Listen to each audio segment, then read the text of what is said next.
সম্মানিত উপস্থিতবৃন্দ এবং ধানের শীষের কর্মীবৃন্দ সবাইকে জানাই আমার আন্তরিক সালাম। আসসালামু আলাইকুম রহমতুল্লাহ। কাজী সাহেব, আপনাকে সাবধান করতে চাই, আপনি যে ভণ্ডামি শুরু করে দিয়েছেন, এই ভণ্ডামি সাক্ষীরা নির্বাচনের জনগণ মেনে নেবে না, ধানের শীষের কর্মী মেনে নেবে না। আপনি ভণ্ডামি থেকে ভালো হয়ে যান। আপনি আজকে সকালে ডাক্তার শহীদুল আলম ভাইয়ের বাসায় যে আরেক ভণ্ডামি শুরু করে দিয়েছেন, এই ভণ্ডামি আপনি শেষ করুন। আপনি মনে করছেন টাকার বিনিময়ে আপনি নমিনেশন ক্রয় করেছেন, এই নমিনেশন আপনার বল থাকবে, কিন্তু না, ডাক্তার শহীদুল আলম সাহেবের ভালোবাসার কারণে এই ভালোবাসার মানুষগুলো আকুতি দুয়ার কাছে আপনার অবৈধ টাকা হেরে যাবে। কাজী সাহেব, ভণ্ডামি এখনো ছাড়েন, সামনে শীতকাল, কাছে কিন্তু জামা কাপড় থাকবে না। শীতকালে কাপড় চোপড় না থাকলে কি অবস্থা হয় আপনি ভালো রকমই জানেন। আপনাকে স্পষ্ট করে বলতে চাই, আপনি অবৈধভাবে টাকার মাধ্যমে নমিনেশন কিনে নিয়ে আসলেও সাধারণ জনগণ আপনাকে মেনে নেবে না। অতএব আপনি ফিরে যান, ডাক্তার শহীদুল আলমকে সমর্থন দেন। আপনি যদি সত্যিকার অর্থে ধানের শীষ বিএনপিকে ভালোবেসে থাকেন, আপনি থেমে যে ডাক্তার শহীদুল আলমকে সমর্থন দিয়ে তার পক্ষে কাজ করে এই ধানের শীষ আমরা যেন তারেক রহমানের হাতে উঠাই দিতে চাই। আমাদের কাজী সাহেব, আপনি বিভিন্ন ভাবে অপপ্রচার দিচ্ছেন। আপনি গতকালকে এক মিডিয়ার কাছে বলছেন যে ডাক্তার শহীদুল আলমের সাথে যারা থাকে তারা সন্ত্রাসী।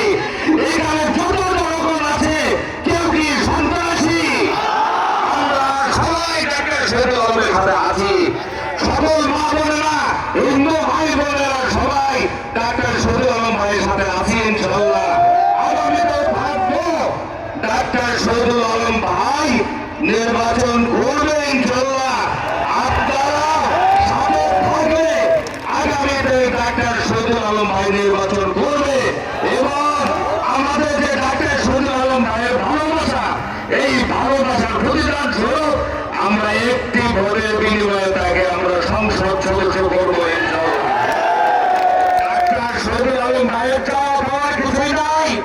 তিনি চেয়েছেন আমার এলাকার মানুষ কিভাবে ভালো থাকেন, কিভাবে তারা ভালো চিকিৎসা পায়, কিভাবে সেবা পায়, সেটাই তিনি সার্বক্ষণিক চেয়েছেন। সেই মোতাবেক আপনাদের পাশে ছিলেন। এখন সবাই এসেছে, আমরা ডাক্তার শহীদুল আলম ভাইয়ের পাশে থাকবো ইনশাআল্লাহ। আমাদের প্রিয় নেতা, আগামী রাষ্ট্রনায়ক জনাব তারেক রহমান সাহেবকে বলতে চাই, আপনি বলেছেন যেহেতু যারা এই টাকার বিনিময়ে আপনাকে ভুল বুঝিয়েছে, আপনি তাদেরকে শনাক্ত করুন, করে তাদেরকে শাস্তির আওতায় নিয়ে আসুন। আপনি দেখুন কালীগঞ্জ আশাশুনিবাসী কি অক্লান্ত ভাবে এখানে কষ্ট করে যাচ্ছে পুরোটা দিন, একমাত্র ধানের শীষের জন্যই, ডাক্তার শহীদুল আলমের জন্যই। আপনি পুনর্বিবেচনা করে, আপনি রিভিউ করে এই আসন ডাক্তার শহীদুল আলমকে তাকে মনোনয়ন দিয়ে ধানের শীষ আপনার হাতে তুলে দেবো। আমরা কালীগঞ্জ আশাশুনিবাসী কথা দিলাম। এখান থেকে প্রিয় সাংবাদিক বৃন্দ, বিভিন্ন গোয়েন্দা সংস্থা, তাদেরকে আমি আপনার কাছে জানাতে চাই, আপনি বলেছেন যে জনগণের সাথে মিশে থাকবে, যে জনগণের ভালো মন্দ বুঝবে, আমি তাকেই নমিনেশন দেব। কিন্তু আপনি মিসগাইড হয়েছেন।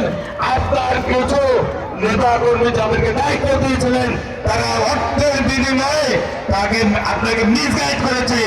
আপনি পুনরায় তদন্ত করে দেখুন, ডাক্তার শহীদুল আলমের জন্য আশা শুনি কালীগঞ্জের মানুষের হৃদয়ে কি রক্তকরণ হচ্ছে।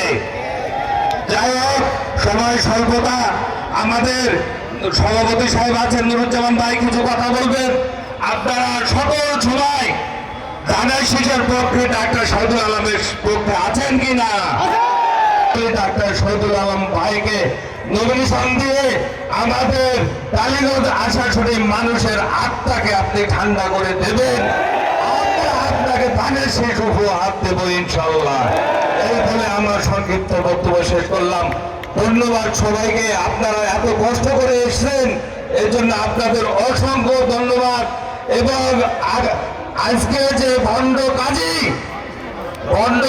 যে আজকে যে ষড়যন্ত্র নিয়ে ডাক্তার শহীদুল আলম ভাইয়ের বাসায় যায় যে নগ্নতার ভিডিও করে যেটা ফেসবুকে ছেড়ে দিয়েছে, তাকে আইনের আওতায় আনতে হবে এবং আইনের ব্যবস্থা আমরা নিচ্ছি। তার জন্য আগামীকাল বিকালে কালীগঞ্জ উপজেলায় আমরা বিক্ষোভ মিছিল করবো ইনশাল্লাহ। আপনারা সবাই এখানে স্বতঃস্ফূর্তভাবে হাজির হবেন। সবাইকে ধন্যবাদ। আল্লাহ হাফেজ। বাংলাদেশ জাতীয়তাবাদী দল জিন্দাবাদ।